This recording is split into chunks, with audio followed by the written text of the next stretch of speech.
ಪತ್ರಿಕಾಗೋಷ್ಠಿಯ ನಿಮಿತ್ತ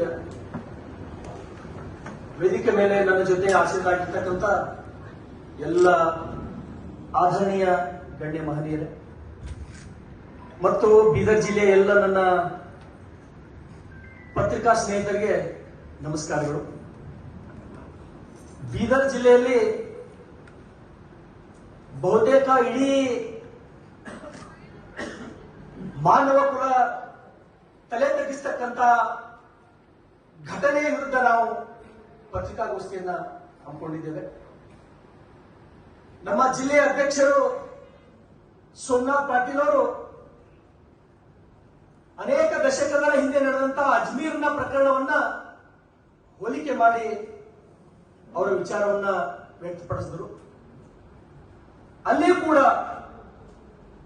ಸುಮಾರು 200 ವಿದ್ಯಾರ್ಥಿಗಳ ಮೇಲೆ 18 ಜನ ಆರೋಪಿಗಳು. ಈ ದೇಶದ ಇತಿಹಾಸದಲ್ಲಿ ಅದೊಂದು ಬಹುದೊಡ್ಡ ಕೆಟ್ಟ ಘಟನೆ. ಅಲ್ಲಿ 200 ಜನ 18 ಜನ ಆರೋಪಿಗಳು. ಇಲ್ಲಿ ಸುಮಾರು 30 ರಿಂದ 40 ಅಮಾಯಕ ವಿದ್ಯಾರ್ಥಿಗಳು, ಇಲ್ಲ ಒಬ್ಬ ರೈಸೆ. ನನಗೆ ತಿಳಿದ ಹಾಗೆ ಒಬ್ಬ ವ್ಯಕ್ತಿಯಿಂದ 30 ರಿಂದ 40 ಅಮಾಯಕ ವಿದ್ಯಾರ್ಥಿಗಳ ಮೇಲೆ ಇಂಥ ಪ್ರಕರಣ, ಇದು ಅಜ್ಮೀರ್ಗಿಂತ ಏನು ಕಡಿಮೆ ಏನಲ್ಲ. ನಾನು ಮಾಧ್ಯಮದ ಮುಖಾಂತರ ಸರ್ಕಾರಕ್ಕೆ ವಿನಂತಿಯನ್ನ ಮಾಡ್ತೇನೆ, ಆಗ್ರಹವನ್ನ ಮಾಡ್ತೇನೆ. ರೈಸೇಕ್ ಅಂತಕ್ಕಂಥ ಶಿಕ್ಷಕನ ಮುಖವಾಡವನ್ನು ಹಾಕಿಕೊಂಡಂತಹ ವಿಕೃತಗಾಮಿ ಅವನು ಯಾರು? 40 ವಿದ್ಯಾರ್ಥಿಗಳ ಮೇಲೆ ಇಂಥ ದುಷ್ಕೃತ್ಯ ಮಾಡಲಿಕ್ಕೆ ಪ್ರಯತ್ನ ಮಾಡುವಂತಹ ದುಷ್ಟ ವ್ಯಕ್ತಿ ಬರೀ 8 ದಿವಸದಲ್ಲಿ ಈ ಸಾಹಸ ಮಾಡಲಿಕ್ಕೆ ಸಾಧ್ಯ ಇಲ್ಲ. ಅವನು ಹ್ಯಾಬಿಚುವಲ್. ಅವರು ಯಾವ ರೀತಿ ನಾವು ವಿಕೃತಗಾಮಿ ಉಮೇಶ್ ರೆಡ್ಡಿ ಅಂತ ಕೇಳಿದ್ದೀವಿ. ಸುಮಾರು ವರ್ಷಗಳಿಂದ 16 ವರ್ಷಗಳಿಂದ ಈ ಕೃತ್ಯ ಮಾಡ್ಕೊಂತ ಬಂದಿರ್ತಾನೆ ಅವನು. ಹಾಗಾಗಿ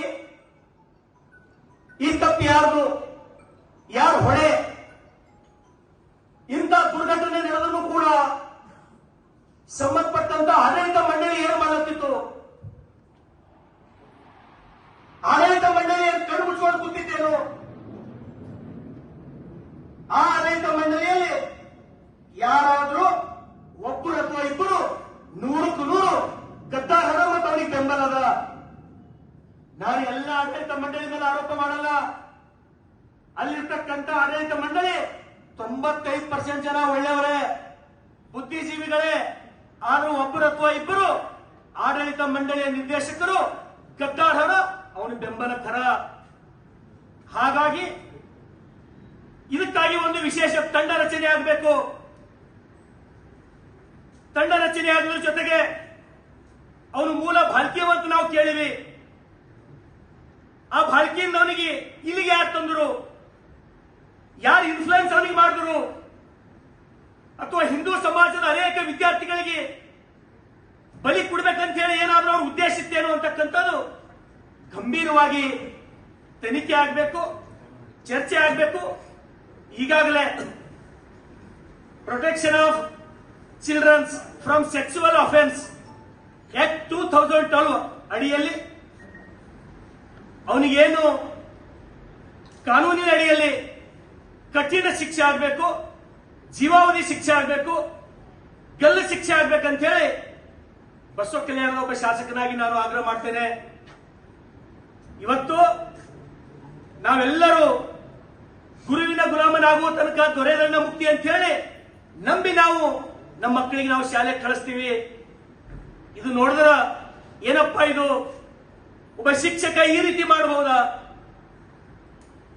ಒಬ್ಬ ಯಾರೋ ಹಿರಿಯರ ಜೊತೆ ಅಧ್ಯಕ್ಷರು ತೋರಿಸಿದ್ರು, ಮೊಬೈಲ್ ಒಳಗೆ ಸಂಭಾಷಣೆ ಮಾಡ್ತಾನೆ ಅವನು. ಹೌದು, ನಾನು 3-4 ಜನ ಜೊತೆ ಮಾಡೀನಿ, ನಾನು ತಪ್ಪು ಮಾಡೀನಿ, ಅಲ್ಲಿ ಲಾಜಿಗೆ ಹೋಯ್ದೀನಿ ಅಂದ್ರೂ ಕೂಡ ಇದು ಸುದ್ದಿ ಆಗಲ್ಲ. ಜಾಸ್ತಿ ಏನಾರೇ ಮಾತಾಡಕ್ ಹೋದೆ ಅಂದ್ರೆ ನಮ್ಮ ಮೇಲೆ ಎಫ್ಐಆರ್ ಹಾಕ್ತಾರೆ. ಬೀದರ್ ಜಿಲ್ಲೆಯೊಳಗೆ ಬಕ್ರೀದ್ ಸಮಯದೊಳಗ 40 ಆಕಳುಗಳು ಹೋಗಿ ಖಡ್ಗರ್ಗಲ್ಲ ನಾನು ಹೊರಗೆ ತಂದ್ರ ನನ್ನ ಸ್ವತಂತ್ರ ವ್ಯಕ್ತಿ ನನ್ನ ಮೇಲೆ ಎಫ್ಐಆರ್ ಮಾಡಿಸ್ದ. ಅಂತ ವಾತಾವರಣ ಈ ಜಿಲ್ಲೆಯೊಳಗ. ಸಾಮಾನ್ಯ ಜನ ಬದುಕಬಾರ್ದ ಈ ಜಿಲ್ಲೆಯೊಳಗ. ನಮ್ಮ ಮಕ್ಕಳು ಶಾಲೆಗೆ ಹೋಗ್ಬಾರ್ದ, ಹಂಗಾದ್ರ ನಮ್ಮ ಹೆಣ್ಮಕ್ಳಿಗೆ ನಾವು ಶಾಲೆಗೆ ಕಳಿಸಬಾರ್ದ ಇಂಥ ವಾತಾವರಣದೊಳಗ. ಹಾಗಾಗಿ ಮುಖ್ಯಮಂತ್ರಿಗಳಿಗೆ, ಗೃಹ ಮಂತ್ರಿಗಳಾದಂತ ಪರಮೇಶ್ವರ್ ಸಾಹೇಬರಿಗೆ ನಾನು ವಿನಂತಿಯನ್ನು ಮಾಡ್ತೇನೆ. ಸರ್, ತಾವು ಒಂದ್ಸಲ ಕೂಡಲೇ ಆ ಸ್ಥಳಕ್ಕೆ ಬರ್ರಿ. ಇದು ಸಣ್ಣ ಘಟನೆ ಅಲ್ಲ, ಇದು ಬಹುದೊಡ್ಡ ಘಟನೆ. ಈ ಪ್ರಕರಣವನ್ನು ಅತ್ಯಂತ ಗಂಭೀರವಾಗಿ ತಾವು ತೆಗೆದುಕೊಂಡು ತನಿಖೆ ಪ್ರಾರಂಭ ಮಾಡ್ರಿ, SIT ರಚನೆ ಮಾಡ್ರಿ. ಬರೀ ಒಬ್ಬ ರೈಸ್ ಏಕ್ನಿಂದ ಇದು ಮಾಡ್ಲಿಕ್ಕೆ ಸಾಧ್ಯ ಇಲ್ಲ. ಆಡಳಿತ ಮಂಡಳಿಯೊಳಗೆ ಯಾರೇ ಒಬ್ಬಿಬ್ರು ಅವ ಹಿಂದಿ ರೀತಿ ತಪ್ಪು ಮಾಡಿದ್ರು ಅವನು ಬೆಂಬಲಕ್ಕೆ ನಿಂತು ಅವನಿಗೆ ಉಳಿಸ್ತಕ್ಕಂತ ಕೆಲಸ ಮಾಡ್ಯಾರ. ಅಲ್ಲಿ ಸಾಕಷ್ಟು ಜನ ಒಳ್ಳೆಯವರು ಹೊರ, ಒಳ್ಳೆಯವರಿದ್ದವರು ತಪ್ಪು ಭಾವಿಸಬಾರ್ದು.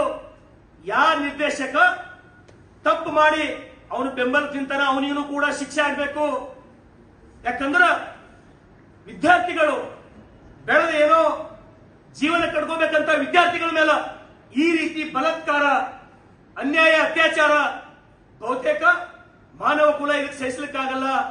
ಹಾಗಾಗಿ ಸರ್ಕಾರದ ಮೇಲೆ ಜಿಲ್ಲಾ ಉಸ್ತುವಾರಿಗಳ ಮುಖಾಂತರ ಜಿಲ್ಲಾ ಉಸ್ತುವಾರಿ ಸಚಿವರು ಕಣ್ಣು ಮುಚ್ಚಿ ಕೂಡಲಾರದೆ ಈ ವಿಷಯವನ್ನ ಗಂಭೀರ ಪರಿಗಣನೆ ಮಾಡಿ, ಇದಾದ ನಂತರ ಇಡೀ ಬೀದರ್ ಜಿಲ್ಲೆಯಲ್ಲಿ ಅಷ್ಟೇ ಅಲ್ಲ, ಇಡೀ ನಾಡಿನಲ್ಲಿ, ಇಡೀ ದೇಶದಲ್ಲಿ ಇಂಥ ಕೆಟ್ಟ ಪ್ರಕರಣಗಳು ಮತ್ತೊಂದು ಕಡೆ ಆಗಬಾರ್ದು.